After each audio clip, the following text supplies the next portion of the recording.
Hello, नमस्कार दोस्तों। मैं आपका दोस्त एक बार फिर से आपके लिए बहुत ही इंपॉर्टेंट क्लास लेके आया हूँ दोस्तों आज की क्लास है स्पीड एंड वेलोसिटी यानी चाल और वेग। ये क्लास दोस्तों रेलवे की सभी एग्जामों के लिए महत्वपूर्ण है। दोस्तों आज की क्लास में हम देखेंगे टॉप 20 क्वेश्चन जो बहुत ही आपके लिए इंपॉर्टेंट है दोस्तों। और जो स्पीड और वेलोसिटी से जो भी क्वेश्चन आते हैं वो भी देखेंगे। वो इतने ईजी हैं दोस्तों, इतने ईजी तरीके से कराए हैं कि आपको मात्र 2 सेकंड में उनका आंसर दे सकते हैं दोस्तों। पूरे यूट्यूब पर सबसे आसान भाषा में ये न्यूमेरिकल मैंने बताए हैं दोस्तों, बहुत ही आसान भाषा में, और कंसेप्ट भी है दोस्तों। चलिए क्लास को स्टार्ट करते हैं दोस्तों क्लास को स्टार्ट करने से पहले बता दूं आपको दोस्तों, इससे पहले भी और क्लासें हो चुकी हैं फिजिक्स की। मात्रक यानी यूनिट के 110 प्रश्न, मेजरमेंट के 35, मेजरिंग इंस्ट्रूमेंट यानी मापन यंत्र के 70, फिजिकल क्वांटिटी यानी भौतिक राशियाँ उसके 20 प्रश्न, कार्य यानी वर्क इसके 75 प्रश्न, पावर शक्ति इसके 25, मास द्रव्यमान इसके 15, न्यूटन्स लॉ ऑफ मोशन इसके 40 प्रश्न। और दोस्तों आपको अगर स्पीड और वेलोसिटी आपको समझना है तो उससे पहले जस्ट पहले एक क्लास देखनी होगी, वो है डिस्टेंस एंड डिस्प्लेसमेंट। अगर आप इस क्लास को नहीं देखेंगे तो आपको स्पीड एंड वेलोसिटी में समझने में दिक्कत होगी दोस्तों। चलिए क्लास को स्टार्ट करते हैं। जैसा कि पहला प्रश्न है, जब एक पर्यवेक्षक के सापेक्ष समय के साथ वस्तु की स्थिति लगातार बदलती है। मान लो कोई वस्तु है, इसका तो आंसर हो जाएगा गतिशील है, यानी कोई वस्तु है वो चल रही है, यानी समय के साथ उसका जो स्थिति है वो परिवर्तित हो रही है, तो उससे क्या कहेंगे, वह वस्तु किस में है, गतिशील में है। इसका आंसर क्या हो जाएगा दोस्तों, वह वस्तु किस में है, गतिशील अवस्था में, यानी गतिशील है। अब जो थोड़ा इधर समझते हैं कंसेप्ट, यानी जो चाल है, चाल को क्या कहते हैं, वस्तु द्वारा इकाई समय में चली गई दूरी क्या कहलाती है, चाल। चाल बराबर होता है स्पीड यानी चाल बराबर होता है डिस्टेंस अपॉन टाइम। क्या होता है दोस्तों, डिस्टेंस यानी दूरी, दूरी जितनी दूरी है उसको ट्रेवल करने में जितना समय लगता है उसी को क्या बोलते हैं, दोस्तों, चाल। ठीक है दोस्तों, डिस्टेंस अपॉन टाइम। यह कैसी, यह एक अदिश राशि है, इसका मात्रा क्या है, मीटर प्रति सेकंड। जैसे ये चीज़ है, आपको बता दूं, जैसे ये ए पॉइंट से बी पॉइंट तक 45 किलोमीटर की दूरी है। यहाँ से यहाँ तक आने में जो समय लगा है, जैसे ये समय है 1-3, मान लो 3 घंटे लगे हैं। कितना, 3 घंटे लगे हैं या 15 मिनट, जो भी। अगर घंटे की सुई है तो 3 घंटे, और मिनट की सुई है तो 15 मिनट। मान लो मिनट की तो कितना समय लगा है, 15 मिनट।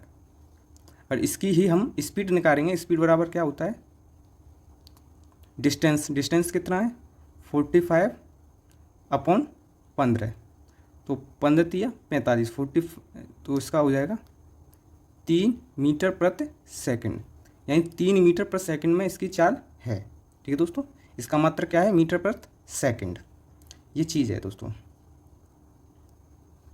और दोस्तों थोड़ा आपको बता दूं विस्थापन और दूरी में, जैसे ये है 2 पॉइंट है, अगर कोई व्यक्ति यहाँ से यहाँ पे गया तो ये कितनी होगी, केस नंबर फर्स्ट, इसमें क्या है, डिस्टेंस कितनी हो जाएगी, 45 मीटर, और डिस्प्लेसमेंट ये भी कितना हो जाएगा, 45। और फिर वो व्यक्ति यहाँ से फिर इधर गया। ठीक है दोस्तों, फिर इधर से इधर गया, तो दूसरा केस, इसमें डिस्टेंस कितनी हो जाएगी, 45 इधर से और 45 इधर से, तो कितना हो जाएगा, 90 किलोमीटर वो चले गया है। फिर उसके बाद जो डिस्प्लेसमेंट है, डिस्प्लेसमेंट कितना हो जाएगा दोस्तों, 0। ये चीज़ आपको समझने की बहुत ज़रूरत है दोस्तों। यानी जो डिस्टेंस है हमेशा कैसी होती है, सकारात्मक यानी धनात्मक। जो डिस्प्लेसमेंट है वो ऋणात्मक भी हो सकता है, धनात्मक भी हो सकता है, और 0 भी हो सकता है। तीनों मान आ सकते हैं दोस्तों। ये थोड़ा रहा कंसेप्ट, आप आगे चलते, अब आपको कोई दिक्कत नहीं आएगी दोस्तों। वहीं ये है प्रश्न, एक चालक समान गति से अपनी कार को चलाता है, 60 सेकंड में कितनी 288 मीटर की दूरी तय करता है, गति ज्ञात करें। अब गति ज्ञात करनी है, तो गति ज्ञात करने के लिए 200 क्या करना है, 288 मीटर बट्टे 60, तो इसको डिवाइड करेंगे तो इसका आ जाएगा 4.8 मीटर प्रति सेकंड। बस इतना ही करना है, क्योंकि इसका मात्र वही होता है फॉर्मूला। जैसे ये है, अब इसमें हमको क्या रखना है, डिस्टेंस कितनी है, दूरी, डिस्टेंस अपॉन टाइम। जैसे ए बिंदु से बी बिंदु तक जाने की जो डिस्टेंस है वो क्या है, 288 अपॉन टाइम कितना लगा रहा है, 60 सेकंड। ये मीटर में है, ये सेकंड में है, तो ये क्या हो जाएगा, मीटर पर सेकंड। ठीक है दोस्तों, जो इधर वाला सवाल था, जैसे ये है, तो इसको 45 जो मीटर है इसको हम किलोमीटर को मीटर में चेंज करेंगे पहले, ठीक है दोस्तों, वो चीज़ है। नहीं तो आप बोलें कि गलत पढ़ा दिया है, उससे कुछ नहीं है, ठीक है दोस्तों। ये थोड़ा और रिवीजन करते हैं कि चाल क्या है। चाल है डिस्टेंस अपॉन टाइम, यह एक अदिश राशि है, मात्रक मीटर पर सेकंड है। इसकी जो परिभाषा है, परिभाषा क्या है, परिभाषा है वस्तु द्वारा इकाई समय में चली गई दूरी, ठीक है दोस्तों। और वहीं मैं कहूँ जैसे ये व्यक्ति है, मान लो ये 288 मीटर इधर चला और फिर 288 मीटर इधर चला, यहीं पे आ गया, तो डिस्टेंस कितनी हो जाएगी, 0। और डिस्प्लेसमेंट लेंगे तो उससे क्या निकल जाएगा, वेलोसिटी। वेलोसिटी क्या होता है, वेलोसिटी होता है डिस्प्लेसमेंट अपॉन टाइम, और कुछ नहीं है। आगे और समझेंगे दोस्तों। एक और प्रश्न है, एक किरण 90 मीटर लंबे पुल में तैरती है एक छोर से, अब इसको समझें, यानी एक ये 90 मीटर का ये पुल है, ठीक है दोस्तों। ये क्या है, 90 मीटर का पुल है, एक छोर से दूसरे छोर तक, और फिर वहाँ से वापस इधर से, यहाँ से इधर गई, इधर, वहाँ से फिर वापस आ गई इधर, उसी सीधे पथ पर तैरकर वह 2 बार में 360, यानी यूँ यूँ तो कितने 360 मीटर लगा देती है, तय करती है। उसकी औसत वेग पूछ रहा है। अब यहाँ पे देखो दोस्तों, ये पूछ रहा है वेग। वेग क्या होता है, जो वेग बराबर होता है डिस्प्लेसमेंट यानी विस्थापन अपॉन समय। अब आपको बता दूं, जो इसका मान लो कोई व्यक्ति यहाँ से यहाँ पे आया, तो ये कितनी 90 मीटर होगी डिस्टेंस, एक केस। फिर यहाँ से फिर यहीं पे आ गया, यहाँ पे आ गया, तो डिस्टेंस तो हो जाएगी 180। वहीं जो डिस्प्लेसमेंट है वो कितना हो जाएगा, 0। डिस्प्लेसमेंट होता है दो बिंदुओं के बीच की न्यूनतम दूरी, ठीक है। ये कितना हो जाएगा, 0। फिर यहाँ से गया, फिर जो डिस्टेंस है वो तो हो जाएगी 270। फिर यहाँ से इधर गया तो डिस्टेंस हो जाएगी 360, लेकिन जो डिस्प्लेसमेंट है वो कितना हो जाएगा, 0। तो 0 अपॉन समय जो भी है अब टी, तो इसका मान हो जाएगा 0, ये भी 0 ही हो जाएगा दोस्तों, ठीक है दोस्तों। ये आपको जहाँ तक है, जैसे वेग है वस्तु में इकाई समय में उत्पन्न विस्थापन, क्या कहलाता है, वेग। वेग बराबर होता है विस्थापन अपॉन समय। यह सदिश राशि है, इसका मात्रक मीटर पर सेकंड है, ठीक है दोस्तों। ये आपको याद रहना चाहिए, ये चीज़ है, इसको थोड़ा बता दें। यानी वही चीज़, मान लो ये 100 मीटर है, केस नंबर 1। मान लो मैं गाड़ी लेके यहाँ पे गया, ठीक है, तो जो मेरी डिस्टेंस होगी वो कितनी होगी, 100। डिस्प्लेसमेंट कितना हो गया, वो भी 100। फिर मैं यहाँ से आया और यहाँ पे बीच में रुक गया, ये दूसरा केस है। अब दूसरे केस में जो डिस्टेंस होगी मेरी 100, इधर से इधर चला, फिर इधर से यहाँ पे आ गया, तो होगी डिस्टेंस मेरी 150। जो डिस्प्लेसमेंट है इस बिंदु और इस बिंदु के बीच की दूरी न्यूनतम कितनी है, वो कितनी है दोस्तों, वो है 50 मीटर। अब मान लो तीसरा केस, मैं यहाँ पे गया, फिर यहाँ से फिर यहीं पे आ गया, तो डिस्टेंस मेरी कितनी हो जाएगी, वो हो जाएगी दोस्तों कितनी, 200, 100, 200। और डिस्प्लेसमेंट कितना हो जाएगा दोस्तों, 0।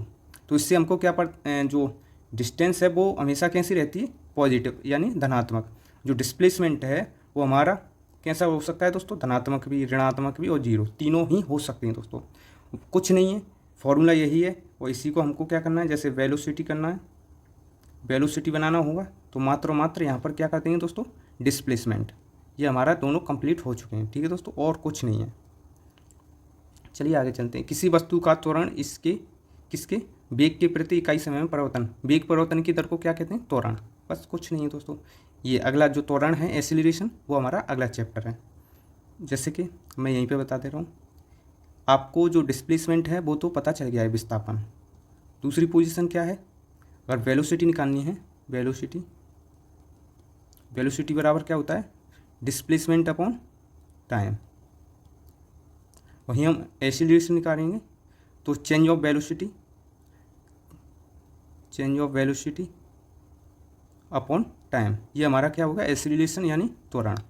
बस, और क्या है, आगे बात करते हैं। ये है वेग तो है विस्थापन अपॉन समय। इसी को अगर वेग परिवर्तन की दर यानी वेग, चेंज ऑफ वेग अपॉन समय क्या हो जाएगा दोस्तों, त्वरण। आगे फ्रेम के संदर्भ में जो समय का फंक्शन है, एक वस्तु की स्थिति में परिवर्तन की दर क्या कहलाती है, वेग कहलाती है दोस्तों। और क्या है, वही चीज़ है दोस्तों, ठीक है। विस्थापन अपॉन समय वेग है, स्पीड बराबर डिस्टेंस अपॉन टाइम। आगे समय के साथ किसी वस्तु का वेग दिखाने वाला ग्राफ, समय ग्राफ यानी वेग ग्राफ हो जाएगा इसका। वेग वही है, वस्तु में इकाई समय में उत्पन्न विस्थापन क्या कहलाता है, वेग। वेग क्या है, विस्थापन अपॉन समय, यह सदिश राशि है, मात्रक मीटर पर सेकंड है दोस्तों। ये ग्राफ है दोस्तों, इसका कोई काम नहीं है। औसत चाल और औसत वेग वस्तु की गति दर्शाता है कि दिए गए समय अंतराल के दौरान, सारा कुछ समय के अंतराल के सापेक्ष होता है दोस्तों कि कितना समय लग रहा है। अब दोनों देखते हैं। चाल क्या है, वस्तु द्वारा इकाई समय में चली गई दूरी क्या कहलाती है, चाल।